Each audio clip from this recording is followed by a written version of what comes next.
تعالی علیہ وسلم۔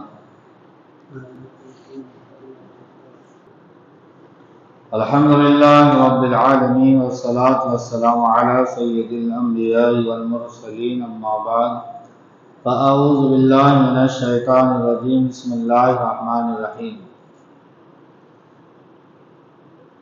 نرالی دعا۔ حضرت معروف کرخی رحمۃ اللہ علیہ ایک روز ایک جماعت کے ساتھ کہیں جا رہے تھے کہ آپ نے دجلہ کے کنارے، دریائے دجلہ کے کنارے جوانوں کی ایک جماعت دیکھی جو فسق و فجور میں مبتلا تھے، گناہوں کے کام میں ملوث تھے۔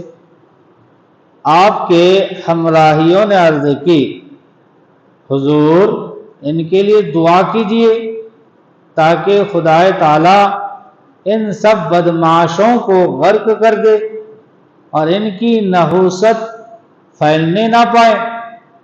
حضرت معروف نے فرمایا کہ ہاتھ اٹھاؤ، ہاتھ اٹھاؤ، میں دعا کرتا ہوں، تم سب آمین کہنا۔ چنانچہ سب نے ہاتھ اٹھائے اور آپ نے دعا کی کہ الہی، جس طرح تو نے ان کو اس جہان میں عیش و عشرت میں رکھا ہے، جس دنیا میں عیش و عشرت میں رکھا ہے، جس طرح اسی طرح ان کو اس جہان میں بھی عیش و عشرت عطا فرما۔ آپ کی اس دعا پر ہمراہیوں نے تعجب کیا اور وجہ دریافت کی کہ آپ نے فرمایا کہ ذرا ٹھہرو، میرا مقصد ابھی ظاہر ہوتا ہے۔ چنانچہ تھوڑی دیر کے بعد اس جماعت کی نظر جو ہی معروف کرخی پر پڑی تو انہوں نے اپنے باجے گاجے توڑ پھوڑ ڈالے اور شراب پھینک دی اور زار زار رونے لگے، اور سب آ کر حضرت کے قدموں میں گر گئے اور سچے دل سے تائب ہو گئے۔ حضرت معروف نے اپنے ہمراہیوں سے فرمایا کہ دیکھ لیا تم نے کہ مراد حاصل ہو گئی، بغیر اس کے کہ یہ غرق ہوں یا انہیں کوئی تکلیف پہنچے۔ سبب کیا حاصل ہوا؟ سبب یہ ملا، بزرگوں کی دعاؤں سے کایا پلٹ جاتی ہے، اور جو کام تیغ و تیر سے نہیں ہو سکتا وہ کام کسی اللہ والے کی نظر اور دعا سے فوراً ہو جاتا ہے۔ اسی لیے شاعر نے لکھا ہے، نہ کتابوں سے نہ کالج کے ہے در سے پیدا، دین ہوتا ہے بزرگوں کی نظر سے پیدا۔ حضرت معروف کرخی رحمۃ اللہ علیہ کے ماموں شہر کے حاکم تھے۔ ایک روز اس حاکم کا گزر ایک جنگل سے ہوا جہاں حضرت معروف کرخی بیٹھے روٹی کھا رہے تھے اور ایک کتا بھی ساتھ ہی بیٹھا تھا۔ حاکم شہر نے دیکھا کہ حضرت معروف ایک لقمہ اپنے منہ میں ڈالتے ہیں اور ایک لقمہ اس کتے کے منہ میں ڈالتے ہیں۔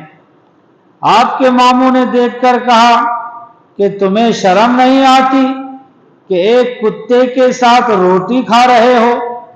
آپ نے فرمایا کہ میں شرم ہی کے سبب سے تو اسے روٹی کھلا رہا ہوں، شرم ہی کی وجہ سے کتا کو روٹی کھلا رہا ہوں۔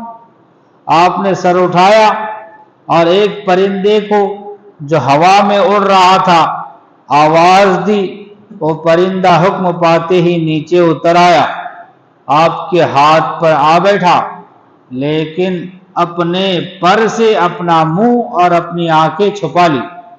حضرت معروف نے فرمایا کہ دیکھ لو، جو شخص خدائے تعالیٰ سے شرم رکھتا ہے ہر چیز اس سے شرم رکھتی ہے۔ آپ کے ماموں نے یہ شان دیکھی تو بڑا شرمندہ ہوئے۔ سبق: اللہ والوں کے اخلاق بڑے بلند ہوتے ہیں ان کے دل اللہ کی مخلوق کی ہمدردی سے معمور ہوتے ہیں اور وہ بھوکے کتوں کا بھی خیال رکھتے ہیں۔ پھر جس کے دل میں کسی بھوکے انسان کا بھی خیال نہ ہو تو وہ کس قدر سنگ دل اور غافل ہے۔ اور یہ بھی معلوم ہوا کہ غرباء اور مساکین سے نیک سلوک کرنا اور ہمدردی رکھنا دراصل یہی شرم و حیا ہے۔ اور یہ بھی معلوم ہوا کہ اللہ والوں کی حکومت جانوروں پر بھی جاری ہے۔ اس لیے حضرت شیخ سعدی نے فرمایا ہے کہ تو ہم گردن از حکم داور میچ کہ گردن نہ پیچید ز حکم تو ہیچ۔ یہ فارسی کا شعر ہے، اس کا مطلب یہ ہے یعنی تم اللہ کے حکم سے سرتابی نہ کرو تو ساری مخلوق میں سے کوئی تمہاری حکم کی سرتابی نہ کرے گا۔ اللہ تعالی اپنے پیارے حبیب صلی اللہ علیہ وسلم کے صدقے ہمیں بزرگان دین کے نقش قدم پر چلنے کی توفیق عطا فرمائے۔ یا